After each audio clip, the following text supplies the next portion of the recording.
Hello, my dear students, and thank you so much for asking me make a video on Dhwani theory by Anand Vardhan. And I especially thanks to Sanskar and Hirdesh who personally asked me to make a video on this particular topic, Dhwani theory.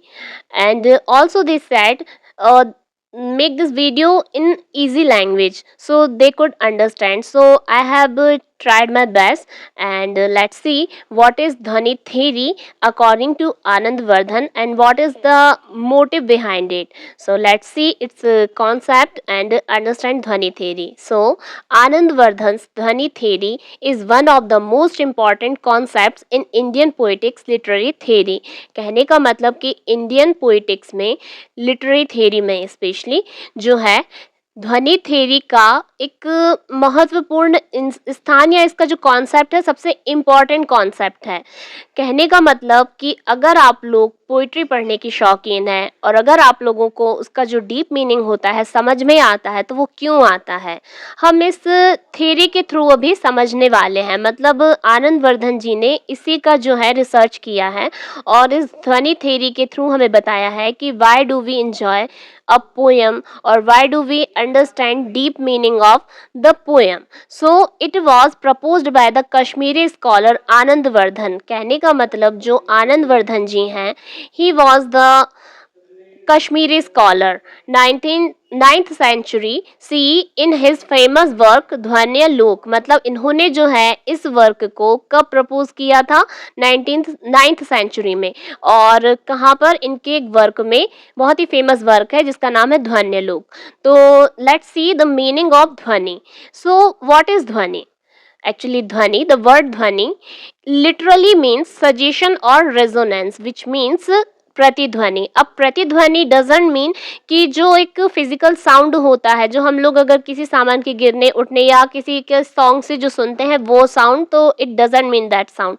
ये जो है यहाँ पर कहना चाहिए किसी चीज का डीप मीनिंग जो होता है, इनडायरेक्ट मीनिंग जिसको कहते हैं, दैट मीन्स इधर प्रतिध्वनि, प्रतिध्वनि या रेजोनेंस, ठीक है, सजेशन जिसको हम बोले।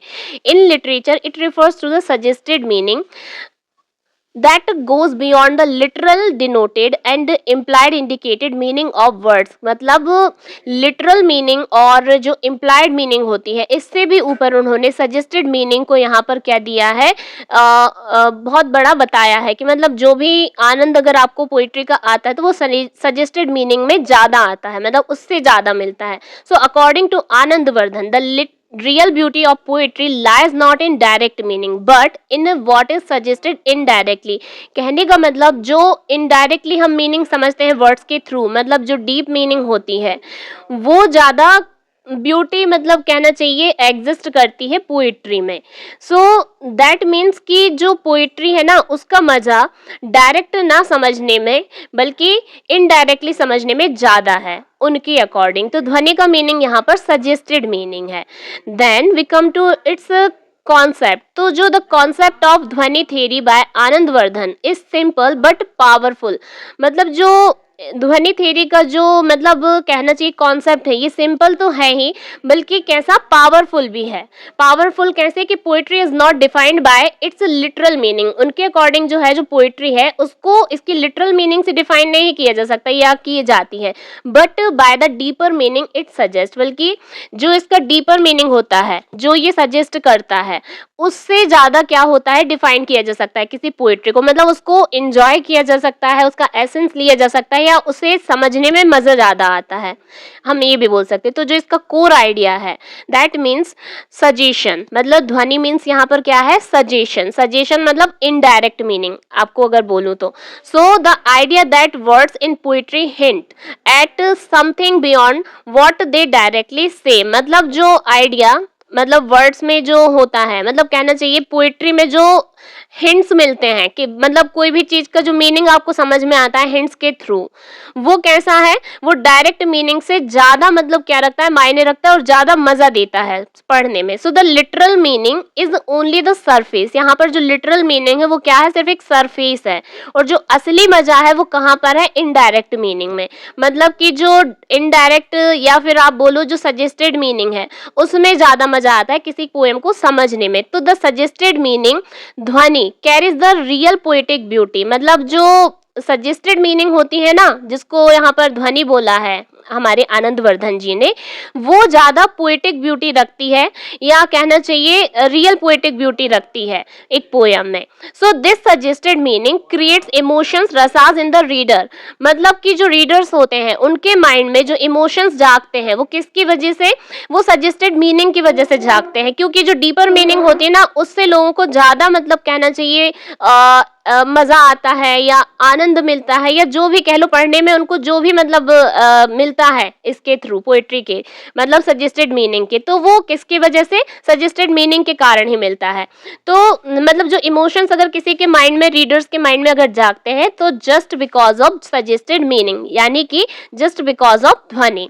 तो ध्वनि मीन्स यहाँ पर आप लोग याद रखिएगा ये क्या है, सजेस्टेड मीनिंग, और you can say it is indirect meaning. Indirect meaning मतलब डीपर मीनिंग जो होती है, जो वर्ड्स में हिंट्स मिलते हैं पढ़ने के बाद कि इसका मतलब ये होगा, उसका मतलब जो हम लोग निकालते हैं, जैसे हम लोग पोयम पढ़ते हैं तो पोयम में हम एक एक वर्ड का मीनिंग ना इनडायरेक्टली आप देखेंगे कुछ और होता है, कभी कभी जो लिखा होता है उसका मीनिंग वो बिल्कुल नहीं होता, पोयम में हमेशा उसका मीनिंग अलग निकलता है, पोएट के अकॉर्डिंग होता है, उसमें एक अलग ही मतलब रस होता है, इमोशन होता है, और जो लोगों को क्या कर देता है, कभी कभी इमोशनल कर देता है। So let's see explanation of the theory. तो poetry has 3 levels according to him. Poetry के 3 लेबल्स होते हैं, एक होता है अविधा यानी कि लिटरल, दूसरा होता है लक्षणा यानी कि इंडिकेटिव, एंड थर्ड इज व्यंजना यानी कि सजेस्टेड। सो ध्वनि मीन्स हियर सजेस्टेड मीनिंग, क्या है, सजेस्टेड मीनिंग, और इट इज मोस्ट इम्पॉर्टेंट। अगर आप पोयम को पढ़ना चाहते हैं, उसका आनंद लेना चाहते हैं, उसका एसेंस पूरा लेना चाहते हैं, तो वो किसके थ्रू मिलेगा आपको, ध्वनि के ही थ्रू मिलेगा। और ध्वनि क्या है यहाँ पर, सजेस्टेड मीनिंग, ठीक है, विच क्रिएट्स इमोशंस और रसास इन योर माइंड और in the readers mind we can say. So rasa dhvani emotional suggestion is considered the highest form. उनके अकॉर्डिंग जो रसा ध्वनि होती है, मतलब इमोशंस जो होते हैं या इमोशनल सजेशंस जो होते हैं एक पोयम में, वो क्या रखते हैं, एक हाईएस्ट फॉर्मेशन रखते हैं, है ना। मतलब पोयम जो है वो ज्यादा मतलब मायने अगर रखती है तो किसकी वजह से, रस ध्वनि के कारण, क्योंकि कोई भी इंसान अगर पढ़ के इमोशनल हो रहा है तो इट मीन्स कि वो पोयम जो है परफेक्ट पोयम है कहीं ना कहीं, और मतलब उसमें पूरे तरीके से जो रस ध्वनि है उसका यूज हुआ है या इस्तेमाल हुआ है, और सही तरीके से वो पोयम लिखी गई है। तो इससे हम एक चीज ये भी जज कर सकते हैं कि कोई अगर पोयम अच्छी है तो वो क्यों है, just because there is use of rasa dhvani, that is Y.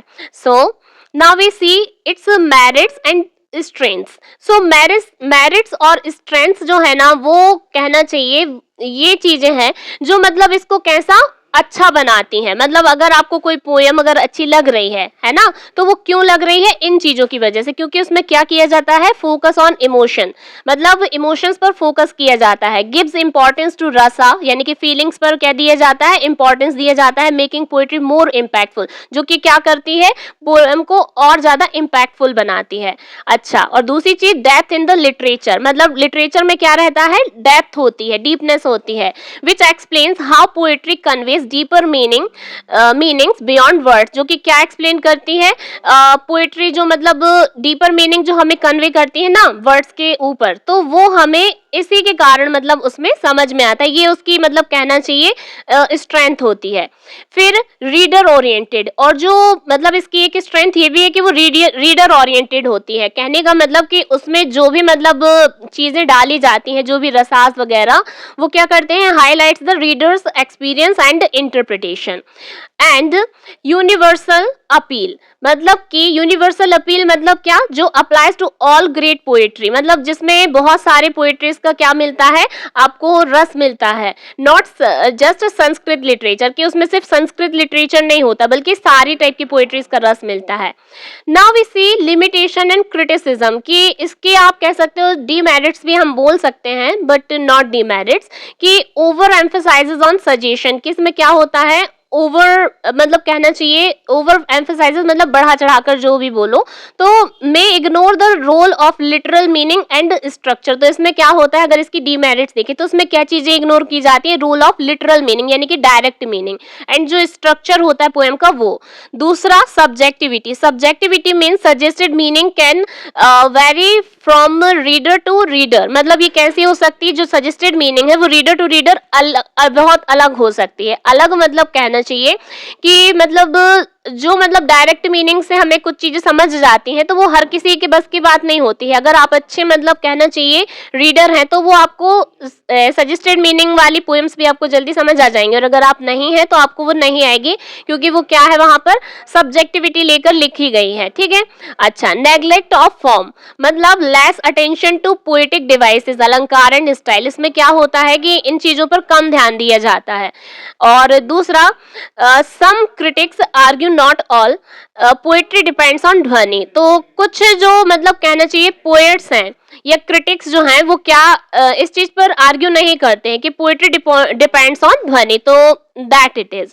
अब हम आते हैं जो हमारी ध्वनि थ्योरी है उसके क्रिटिकल इवैल्यूएशन पर। तो क्रिटिकल इवैल्यूएशन अगर हम इसका देखें तो dhvani theory successfully explains why some poetry feels deeper and more moving.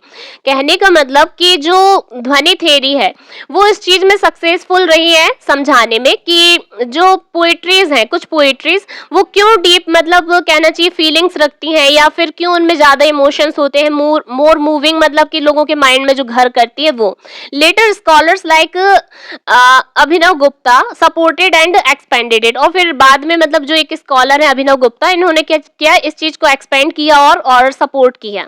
Despite limitations को छोड़कर it remains one of the most influential theories in Indian poetics. कहने का मतलब कि इसको छोड़ के इन्होंने क्या किया है, इसमें one of the most influential theories को इंडियन पोएटिक्स में रखा है। ठीक है। तो इस तरीके से अगर हम देखें तो ये इसका क्या रहेगा, क्रिटिकल इवैल्यूएशन रहेगा कि मतलब कैसे, क्यों और किस तरीके से ये मतलब अच्छी होती है ना, और कैसे लोगों को ये पसंद आती है, क्यों आती है, और इसको किसने और ज्यादा बढ़ावा दिया, क्या किया कि इसको सपोर्ट किया, क्या इसकी लिमिटेशंस रही नहीं रही, या उन चीजों को ध्यान रखा गया नहीं रखा गया, तो वो सारी चीजें हम क्रिटिकल इवैल्यूएशन में लिख देते हैं। तो इस तरीके से आप इसका क्या देख सकते हैं, क्रिटिकल इवैल्यूएशन देख सकते हैं, और पेपर में अगर क्वेश्चन आता है तो आप इन सारी चीजों को उसमें डाल सकते हैं। Now we concluded, so conclude with a balanced judgement. अगर हम इसको जज करते हुए अगर बैलेंस करते हुए जजमेंट करें तो dhvani theory is a landmark contribution that identifies कि ध्वनि थ्योरी जो है वो क्या है, किस चीज का लैंडमार्क है, कंट्रीब्यूशन दैट आइडेंटिफाइज, ये क्या आइडेंटिफाई करते हैं, सजेशन एंड इमोशनल एक्सप्रेशन, मतलब लोगों के मन में ये क्या है, इनडायरेक्ट मीनिंग को डालता है, जगाता है, क्रिएट करता है। मतलब कहना चाहिए जो रस थ्योरी मैंने बोला ना, या रस ध्वनि जो है उसको क्रिएट करता है, इमोशनल एक्सप्रेशंस को, as the true essence of poetry, है ना। लोगों के माइंड में जो मतलब ये चीज जगाता है कि जो ट्रू एसेंस होता है पोएट्री का, मतलब पढ़ने का जो ट्रू मजा होता है, रियल मजा जो होता है वो कहाँ होता है, इनडायरेक्ट मीनिंग में, यानी कि जो इमोशनल एक्सप्रेशन है या इनडायरेक्ट सजेशंस, या आप कह लो direct meaning in the suggestion जो भी है, तो वो even though it may overlook some technical aspects, और यहाँ तक कि मतलब ऐसा होता है कि ये कई बार किन चीजों पर कुछ टेक्निकल एस्पेक्ट्स पर भी ध्यान देता है। तो आई थिंक आप लोगों को अब जो ध्वनि थ्योरी है इसका मीनिंग तो समझ में आ गया होगा कि ध्वनि मीन्स यहाँ पर जो है वो सजेस्टेड मीनिंग है, एंड सजेस्टेड मीनिंग मतलब क्या, indirect meaning of the poem, मतलब जो वर्ड्स रहते हैं उन वर्ड्स में क्या होता है, हिंट्स होता है ना, और वो जो रहते हैं वो हमें उसका डीप मीनिंग समझाते हैं। तो मिलते हैं इन द नेक्स्ट वीडियो। अब अगर कोई चीज मुझसे छूट गई हो so I am so sorry already for that, और मुझसे जितना हो सका उतना अच्छा मैंने आपको समझाने का कोशिश किया, और बहुत मैंने इसको सर्च किया, उसके बाद आप लोगों तक ये पहुंचाया। तो बने रहिए विद दीक्षा की क्लासेस और देखते रहिए मेरी सारी old videos, and don't forget to subscribe my channel and share videos in your friend circle. Thank you.